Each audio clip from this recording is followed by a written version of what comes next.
liyudhhirahu 'ala ad-dini kullihi walau karihal kafirun.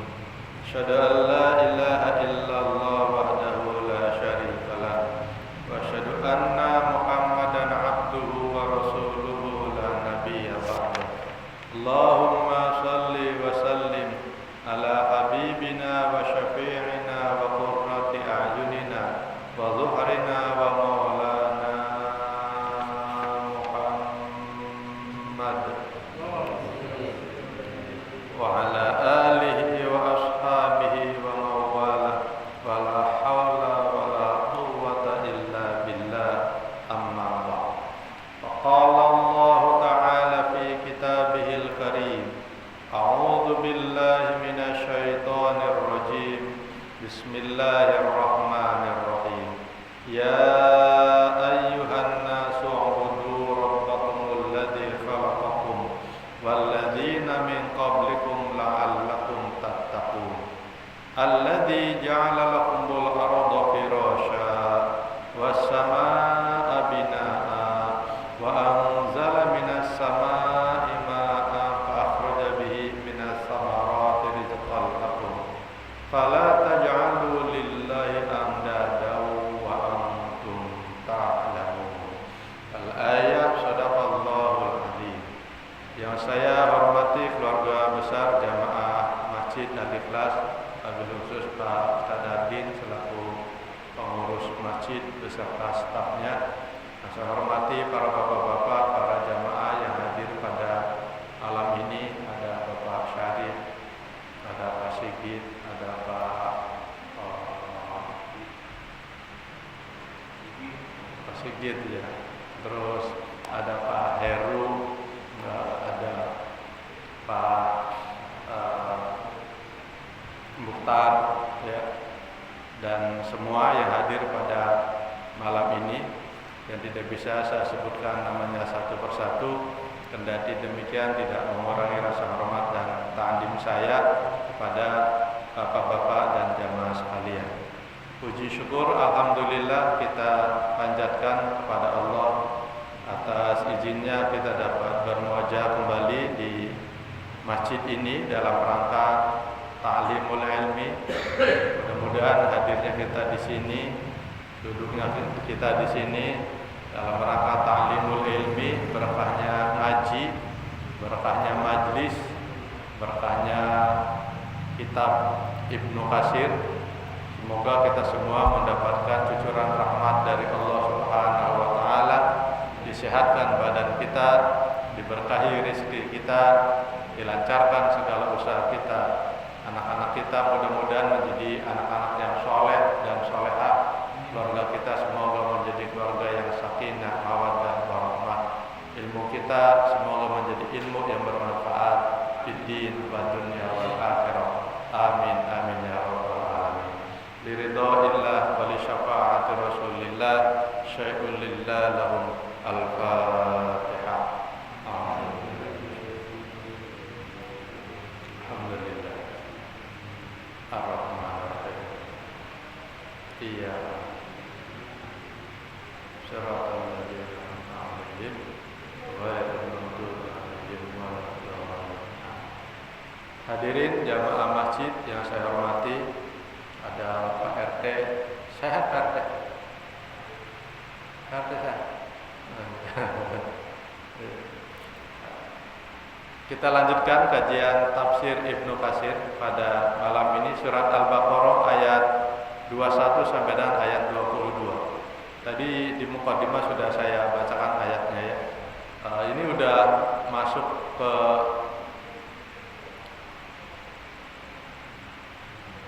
akidah yang baru ya, atau bab baru tentang ibadah. Kalau kemarin karakteristik orang-orang munafik ya, itu sudah selesai pembahasannya. Sekarang kita masuk kepada ayat 21.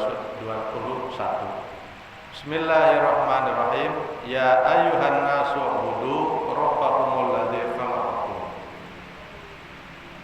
Hai manusia, ubudu rabbakum, sembahlah Tuhanmu. Siapa Tuhanmu itu?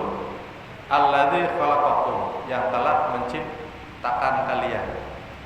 Ayat ini sifatnya umum ya. Karena yang dipanggil itu ya ayuhan nas, wahai manusia. Kalau ayat itu yang dipanggil adalah manusia, itu berarti mutlak. Siapapun yang mengatasnamakan dirinya manusia itu terpanggil oleh ayat ini. Beda dengan puasa. Kalau puasa itu panggilannya adalah ya ayyuhalladzina amanu, orang-orang yang beriman. Hanya orang-orang beriman yang dipanggil oleh Allah untuk melaksanakan puasa. Yang enggak beriman enggak dipanggil. Artinya apa? Enggak disuruh. Tapi dalam hal menyembah, dalam hal suruh ibadah, suruh sujud kepada Allah, suruh tunduk kepada Allah, itu semua apa? Semua manusia, mau muslim, mau mukmin, mau kafir, ya, mau munafik, mau Yahudi, mau Nasoro, semuanya itu dipanggil untuk ubudullah. Karena kalimatnya adalah nas. Ya. Orang kafir manusia bukan? Manusia. Orang Yahudi manusia. Orang Amerika manusia. Orang Itali manusia. Orang Indonesia manusia. Semua yang mengatasnamakan dirinya sebagai manusia itu dipanggil oleh Allah dalam ayat ini. Hai manusia. Apa panggilannya? Apa tegurannya? Apa perintahnya? Ubudullah. Sembahlah Allah. Siapa Allah? Allah itu adalah alladzi khalaqakum, yaitu yang menciptakan kalian. Ya. Jadi untuk mengetahui siapa Allah itu cukup Allah hanya menjelaskan yang menciptakan kalian. Karena banyak Tuhan, ya, yang dianggap oleh manusia, yang dijadikan oleh manusia sebagai Tuhan, tapi Tuhan-Tuhan yang dijadikan oleh manusia sebagai sesembahan, sebagai Tuhan, itu tidak ada satu Tuhan pun yang mampu menciptakan manusia. Karena setiap agama itu pasti punya Tuhan.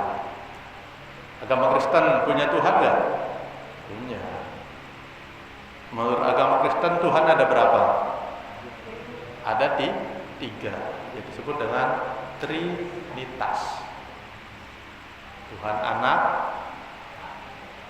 Tuhan Bapa, dan Tuhan Ibu. Mertua nggak ada tuh.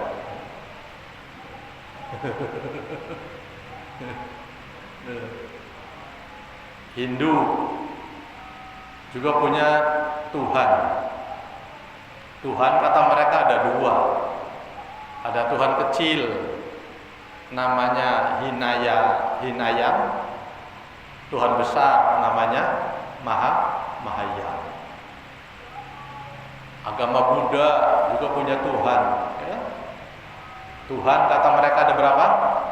Ada tiga, disebut dengan Trimurti. Ya, Wisnu, Shiva, dan Brahma.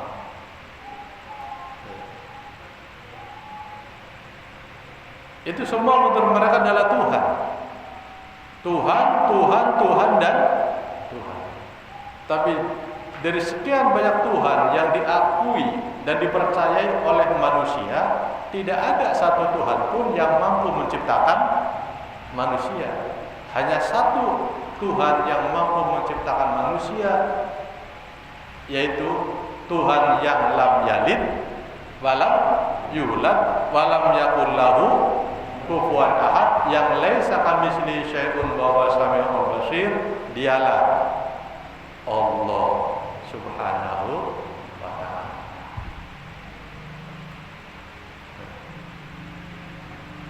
Ini kita punya anak, ngerasa bikin nggak? Ngerasa bikin nggak?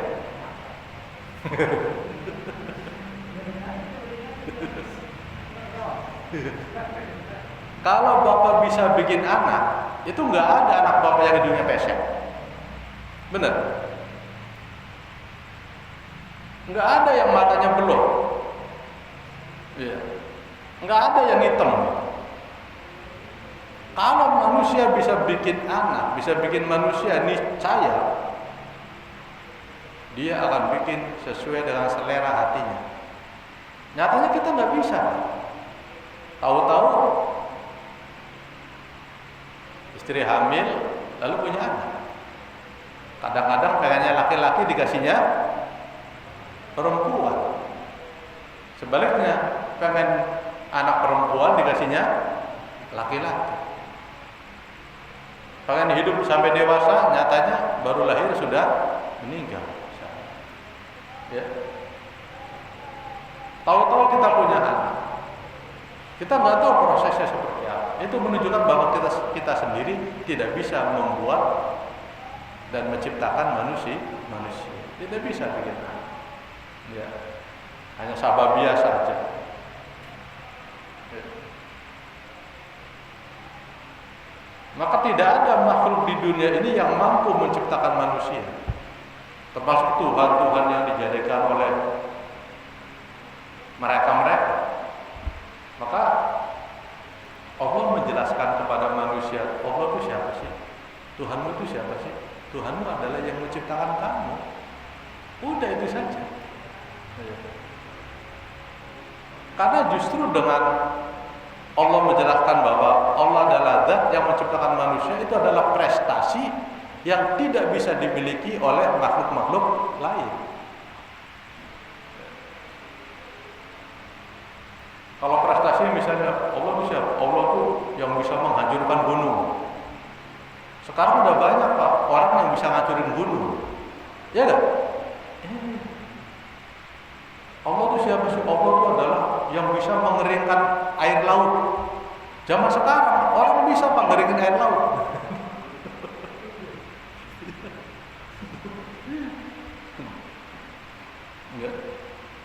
Allah siapa sih? Allah itu adalah Tuhan yang bisa meredupkan matahari dari panas menjadi adem.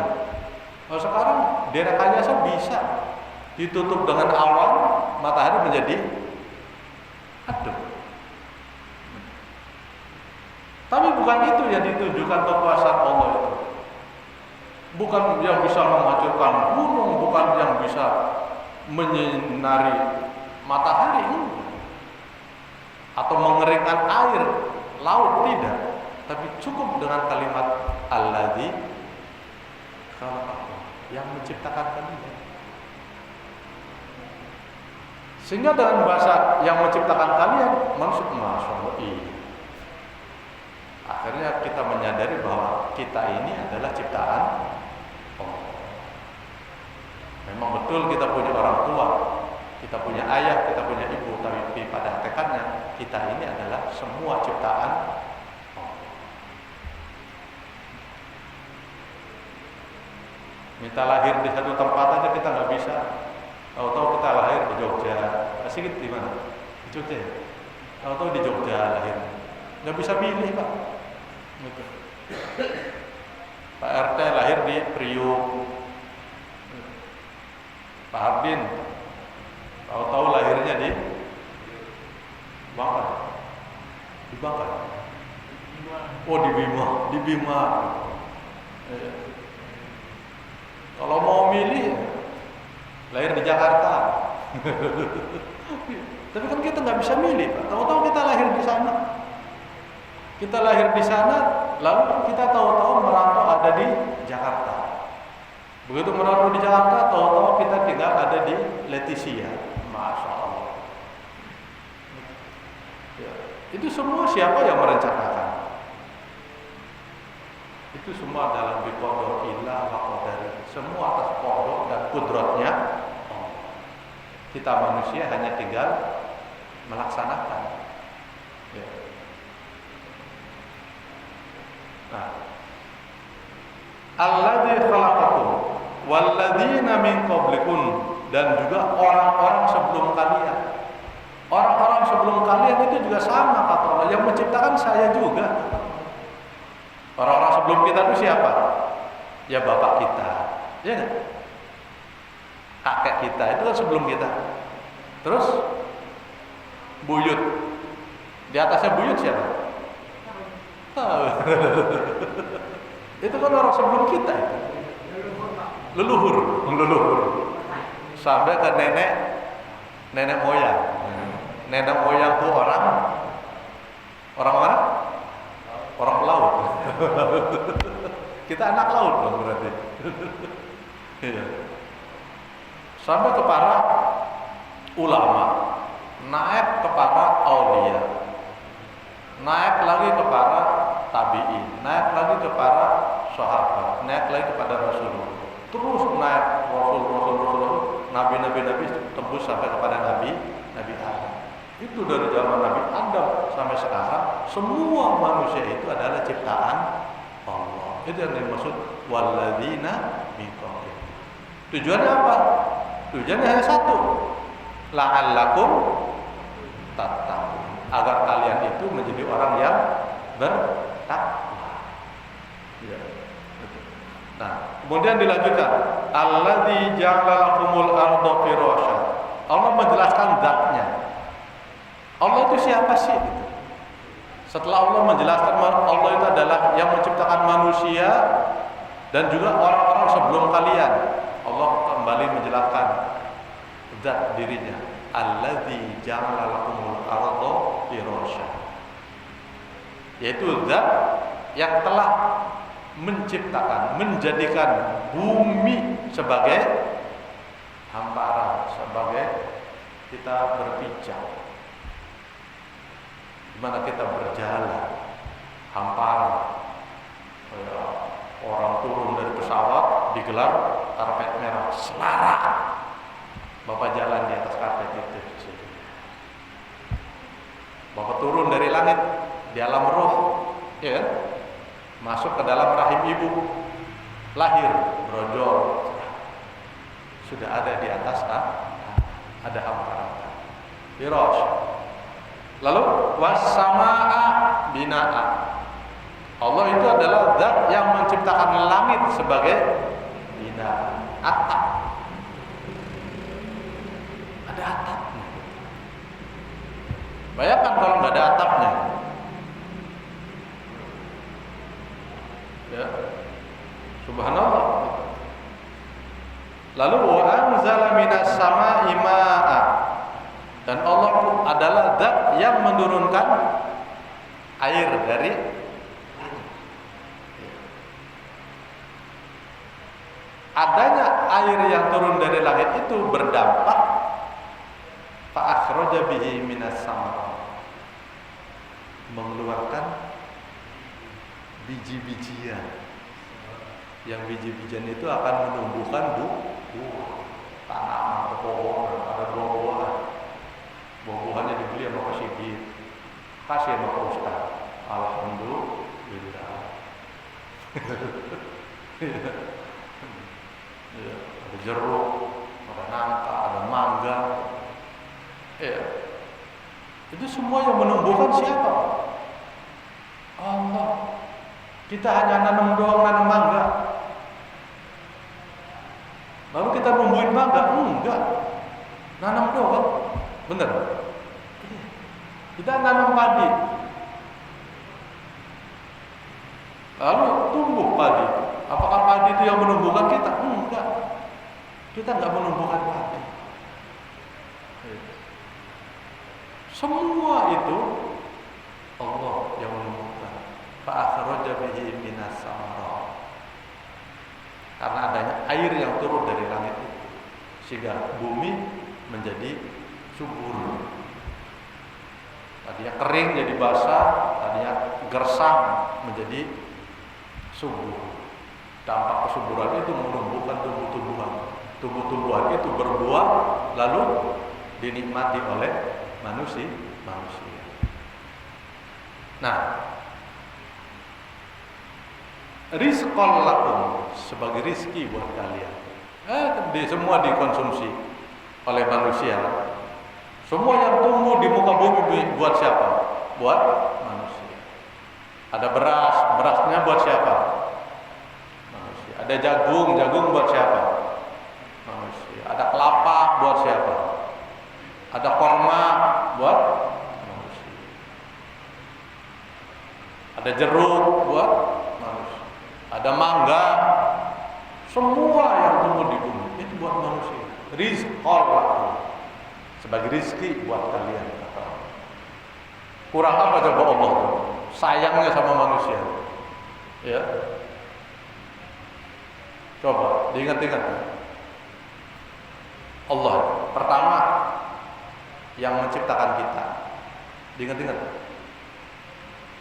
Yang kedua, Tuhan yang menciptakan orang-orang sebelum kita, bapak, ibu, dan seterusnya sampai ke atas. Lalu Allah adalah zat yang menjadikan bumi sebagai apa? Hamparan.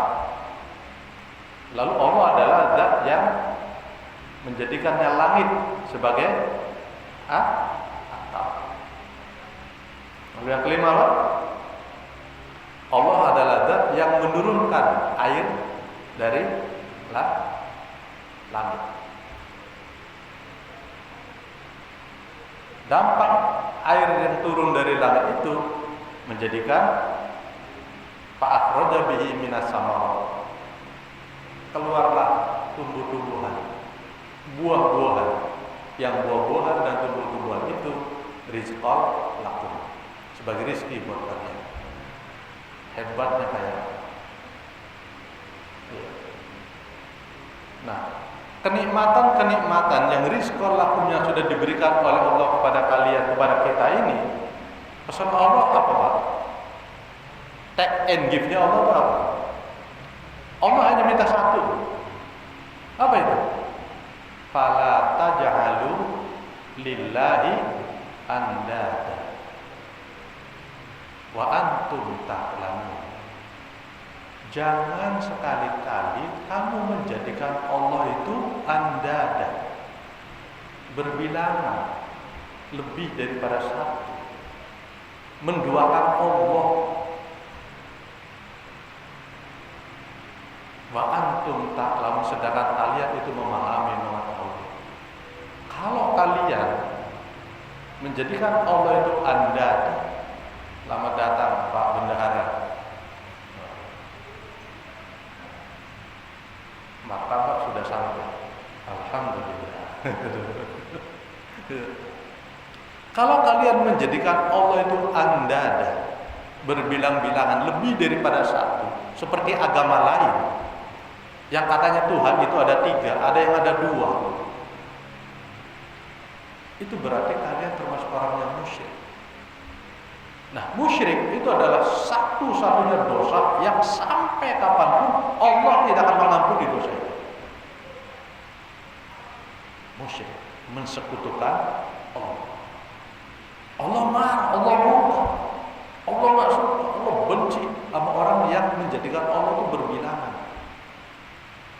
Kalau orang nggak sholat, lalu dia tobat, itu Allah masih mengampuni. Orang maksiat, berbuat dosa, mungkar, lalu dia tobat, Allah mengampuni. Kita pernah dosa apa? Kita pernah salah apa sama Allah? Asalkan kita tobat kita insya Allah diampuni oleh Allah, diterima oleh Allah. Tapi kalau kita musyrik, menjadikan Allah itu lebih daripada satu, andada tadi, itu kan pasal Allah. Fala taj'alu lillahi andada. Jangan kau jadikan Allah itu andada, berbilangan, lebih daripada satu. Kalau kamu sampai menjadikan itu, masya Allah, Allah marah, dan efeknya sampai kapanpun Allah tidak akan mengampuni dosa-dosa manusia. Wa antum ta'lamun, sedangkan kalian mengetahui. Nah, ini ada hadis di zaman yang menjelaskan tentang musyrik, mensekutukan Allah. Ya. Wa fi sahihain, di dalam kitab Sahihain Bukhari Muslim, ini hadisnya. An Ibnu Mas'ud radhiyallahu anhu qala, qultu ya Rasulullah, ayyu dzambi a'dhamu indallah? Ibnu Mas'ud pernah bertanya kepada Rasul, "Wahai Rasulullah, dosa apa yang paling besar menurut Allah?"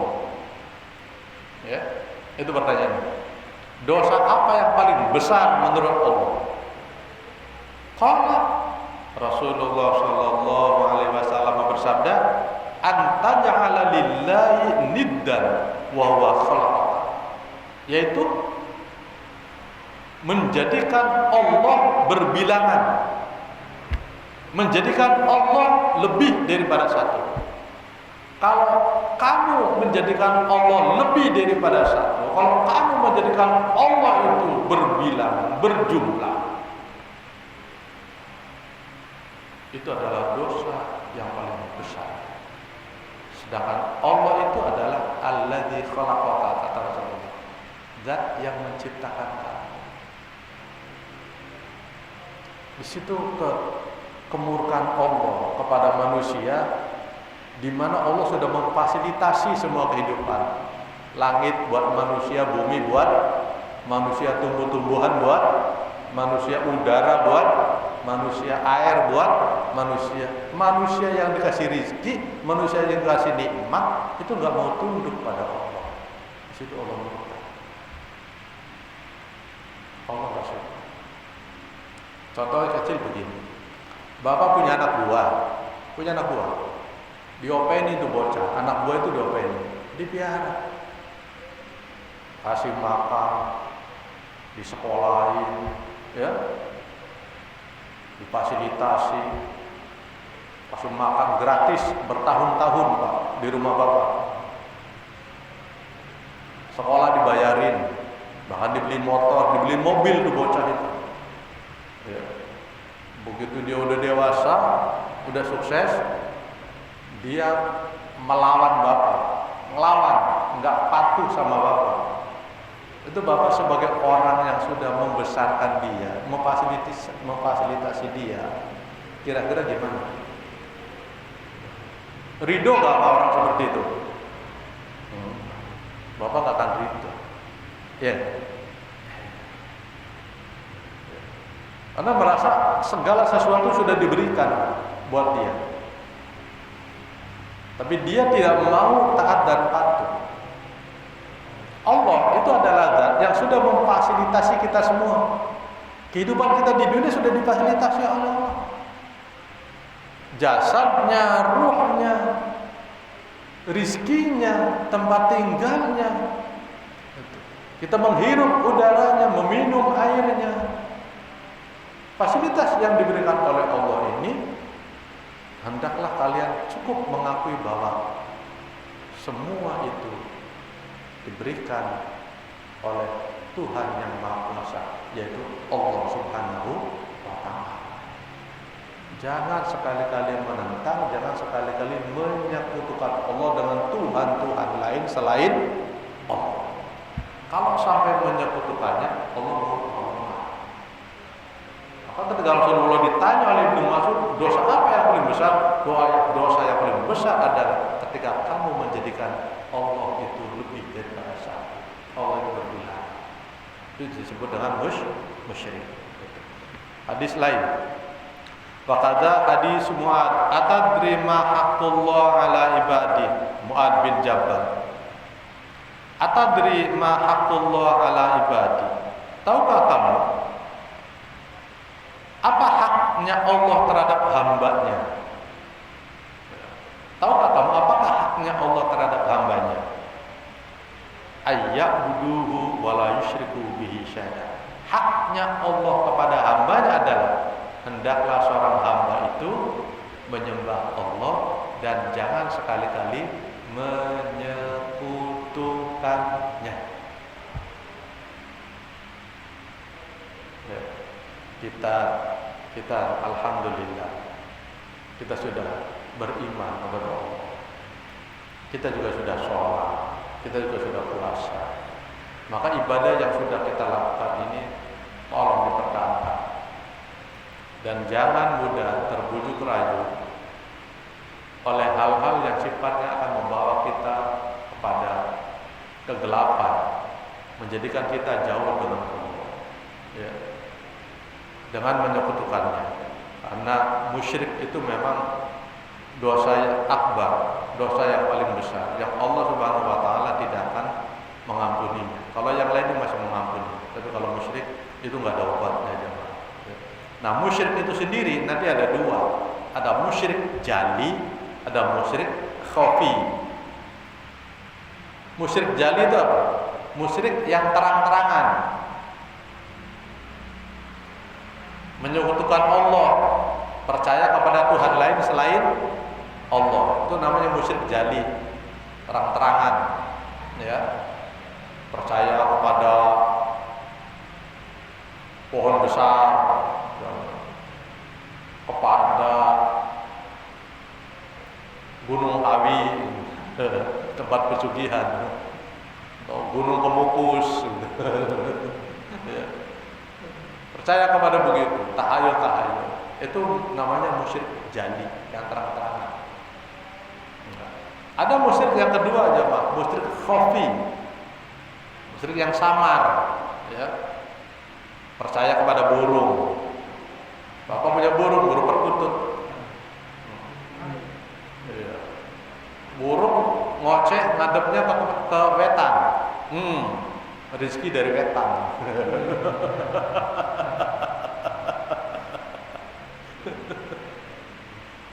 Rezekinya dari wetan gitu. Burung ngocehnya ngadep wetan. Ya. Atau bapak punya gesper ada jimatnya, dagang. Ini dagang nih, kalau bawa gesper ini, bos laku. Oh jangan. Laris manis Tanjung Kipul. Asalkan bawa gesper. Percaya sama gesper itu mendatangkan rizki. Nah, bapak yang percaya begitu itu udah musyrik khafi, musyrik yang samar. Ya. Atau yang samar lagi gini, bapak puyeng. Biasanya orang puyeng itu minum obat. Obatnya apa? Contohnya bodret. Karena udah familiar kan. Pokoknya itulah obatnya. Mau bodret mau paramek. Selesai minum obat, dilalah, sembuh. Lalu ditanya sama teman, gimana? Wah, hebat itu si bodret. Hebat itu bodret. Baru minum satu, udah lewat tuh puyeng, sembuh. Itu kalau nggak ada bodret, nah ini nih. Kalau nggak ada bodret, mungkin saya masih sakit tuh. Masih sakit tuh. Itu nggak boleh ngomong begitu. Ya, nggak boleh. Jadi harusnya gimana? Begini bahasanya. Jangan lupa sebut nama Allah dulu. Ya. Karena yang menyembuhkan penyakit itu bukan bodret. Bodret itu hanya sababiyah. Yang menyembuhkan penyakit itu adalah Allah.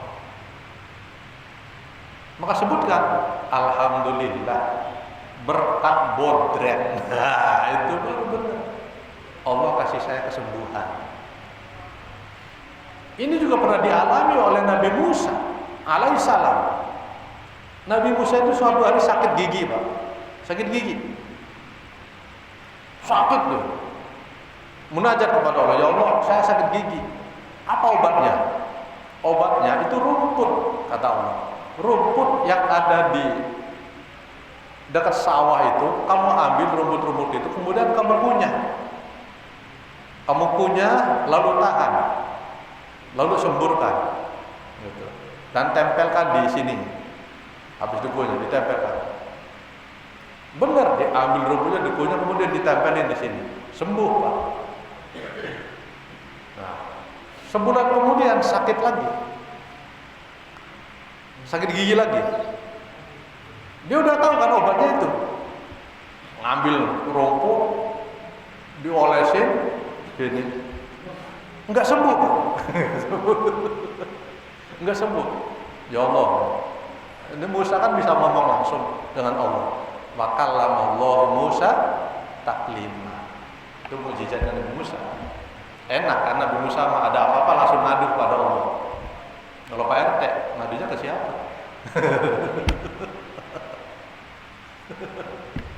Ya. Musa bilang begini, ya Allah, itu kenapa obat udah gak manjur? Kok sekarang saya sakit gigi udah saya olesin, udah saya tempelin tuh rumput di sini, tapi tetap nggak ngepek, tetap nggak sembuh. Nggak tahu. Ya iya. Waktu pertama kamu izin kepada saya, minta petunjuk kepada saya. Sekarang kamu sombong. Mentang-mentang udah tahu, kamu banyak nyelonong sendiri aja. Emang yang ngasih kesembuhan itu rumput? Yang menyebabkan kamu sembuh itu bukan rumput. Yang menyebabkan kamu sembuh itu adalah saya. Kata Allah Subhanahu wa ta'ala. Masya Allah. Tobat Nabi Musa tobat. Apa dia? Ya. Nah gitu aja. Kita biasakan sebut nama Allah dalam segala hal. Maka itulah kenapa dalam kita melaksanakan aktivitas itu selalu menyebut nama Allah. Bismillah misalnya, Bismillahirrahmanirrahim. Mau makan, mau minum selalu membaca Bismillah. Itu hitung-hitung Bapak minta izin kepada yang punya. Mau minum nih, Bismillahirrahmanirrahim. Itu seolah-olah Bapak izin sama yang punya air. Yang punya air itu adalah Allah. Tapi kalau Bapak enggak membaca, ya udah Bapak kan sab-sab aja. Enggak izin ke siapa-siapa, makanya enggak ada berkahnya. Ya, enggak ada berkah. Makan minumnya tidak ada keberkah. Tapi orang yang makan minum melalui asma Allah, maka disitulah akan mendapatkan keberkahan. Ada jambu matang di pohon, main ambil aja, nggak izin sama yang punya. Berkah nggak? Halal nggak? Tapi kalau izin dulu sama yang punya, Pak minta jambunya ya. Oh iya boleh silakan. Halal nggak? Halal. Bedanya itu doang, komunikasi, niati yang benar. Seperti itu, ya. Nah, jamaah rahimakumullah, musyrik ada dua, ada khafi, ada jali. Ada jali terang-terangan, yang khafi sembunyi. Yang enggak berasa itu yang khafi. Maka kalau ketemu yang khafi, hati-hati, ya, hati-hati. Jamaah rahimakumullah, inilah kajian kita pada malam ini, surat Al-Baqarah ayat 21 sampai dengan ayat 22. Ya, barangkali ada di antara jamaah yang